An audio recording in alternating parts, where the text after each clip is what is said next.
E aí galera, tudo tranquilo? Professor César Oliveira aqui do Destaque Pré-Vestibular.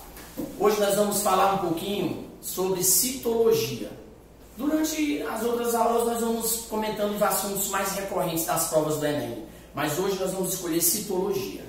Citologia é o estudo da célula. É muito interessante a gente perceber que, de acordo com a teoria celular, todo ser vivo é constituído por célula. Célula é a unidade básica de todo ser vivo. E três são as estruturas básicas de uma célula: a membrana plasmática, o citoplasma e o núcleo. Esse núcleo, é importante a gente ter uma referência bem bacana desse núcleo, que quando ele foi individualizado, caracteriza-se uma célula eucariótica. Quando o material nuclear estiver difuso pelo citoplasma, isso já caracteriza uma célula procariótica. Professor César, qual é o único reino que tem como representante uma célula procariótica? O reino Monera. As arqueobactérias, as eubactérias, elas não apresentam essa membrana nuclear.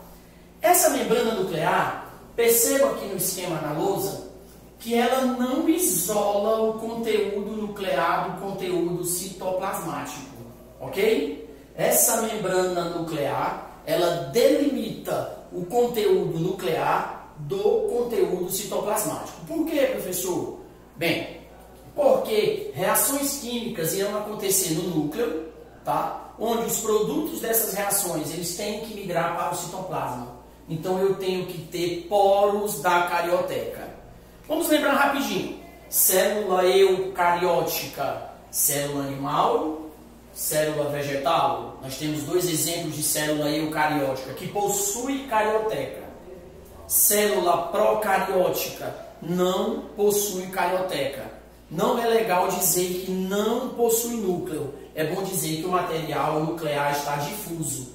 Temos aqui na lousa como representante uma bactéria. Ok? E o vírus, que de acordo com a teoria celular, como eu falei anteriormente, ele é acelular.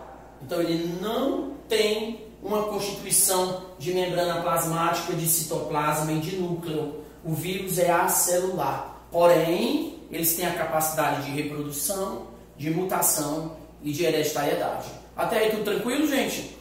Um tópico também que é muito interessante a gente lembrar nesse momento é que as células que possuem carioteca, as células eucarióticas, elas possuem organelas membranosas. Essas organelas membranosas podemos ter como exemplo o retículo endoplasmático liso e o retículo endoplasmático rugoso. O retículo endoplasmático rugoso está muito conectado com a membrana nuclear. E há a presença de ribossomos, que são grãos de RNA mais proteína. A gente pode observar que na célula de uma bactéria, esses dois círculos aqui não representam a carioteca. Esses dois círculos representam o DNA circular.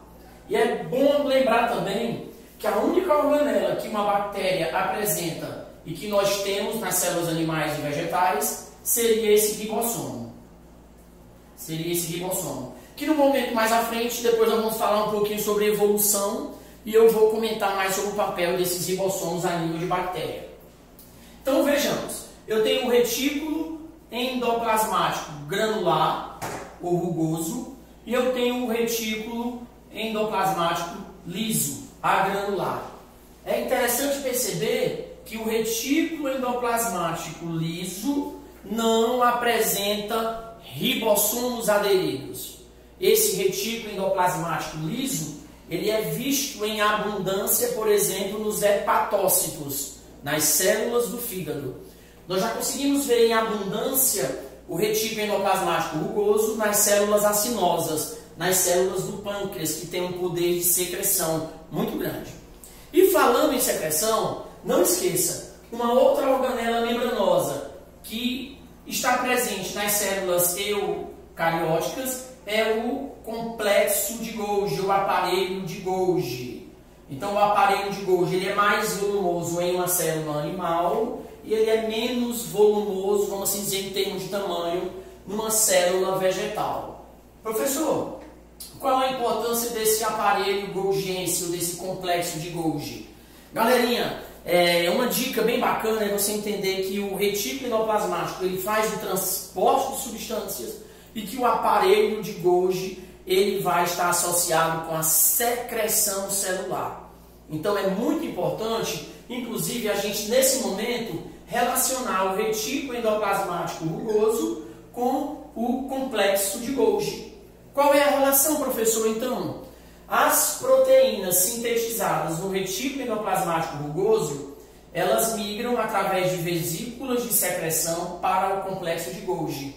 E esse complexo de Golgi vai armazenar, vai empacotar e vai secretar. Daí a palavra secreção celular, quando estiver sendo lida no texto, é bom a gente já direcionar para o complexo de Golgi, tá? O aparelho de Golgi, ok?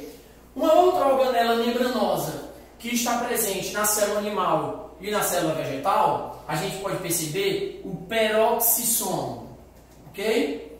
O peroxissomo tem no seu interior uma enzima chamada de catalase. O que é que essa enzima vai fazer? Degradar a água oxigenada em água mais 1,5 de O2. Daí, quando se coloca água oxigenada em algum ferimento, a gente consegue perceber o espumar. Esse espumar quer dizer que está liberando o oxigênio. Professor, ela está em abundância em algum tecido? Bem, nas células animais, principalmente nas células do fígado, como eu falei, esse peroxissomo está abundante. Por quê? Porque ele vai degradar justamente o peróxido de hidrogênio e trabalhar no processo de desintoxicação celular. Ok? Isso não quer dizer que uma célula vegetal não tenha peroxissomo. Tem, mas em menor abundância, em menor quantidade. É muito bacana também a gente perceber, isso foi cobrado em algumas questões, a presença em quantidades maiores de algumas organelas em determinados tecidos. Por exemplo, célula eucariótica, né? Eu posso perceber que uma célula óssea, ela tem, por exemplo, menos mitocôndria do que uma célula muscular.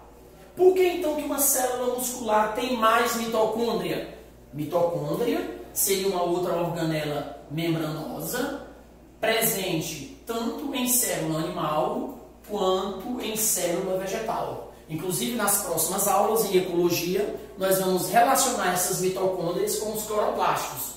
Cloroplasto já é uma organela que está exclusiva aqui no esqueminha na célula vegetal. A mitocôndria e o cloroplasto presentes na célula vegetal e a mitocôndria presente na célula animal. Duas organelas que têm DNA próprio, gente. Olha que bacana. Aí isso nos remete a entender a teoria endossimbiótica. O que é essa teoria endossimbiótica? Que uma bactéria teria, num passado muito distante, entrado numa célula, teria se adaptado, evoluído e hoje seria a mitocôndria e o cloroplasto. O que leva a crer? Dupla membrana a mitocôndria tem, dupla membrana o cloroplasto tem e DNA próprio. Então, mitocôndrias e cloroplasto, duas organelas com capacidade de autoduplicar-se. Por quê, professor? Porque tem DNA próprio. Então, aquele dogma da biologia, replicar, transcrever e traduzir, acontece aqui a nível de citoplasma. Então, eu tenho célula eucariótica, célula animal e vegetal aqui na lousa, célula bacteriana eu teria aqui representando o reino Monera, e um vírus um ser acelular, porém com capacidade de reprodução, de mutação e hereditariedade. Galerinha, ficam aí as dicas de citologia. Não esqueça das partes fundamentais de uma célula: membrana plasmática, citoplasma e núcleo. E numa célula do reino Monera, esse material nuclear está difuso, espalhado pelo citoplasma. Um grande abraço, um beijo do Pio, até a próxima. Show!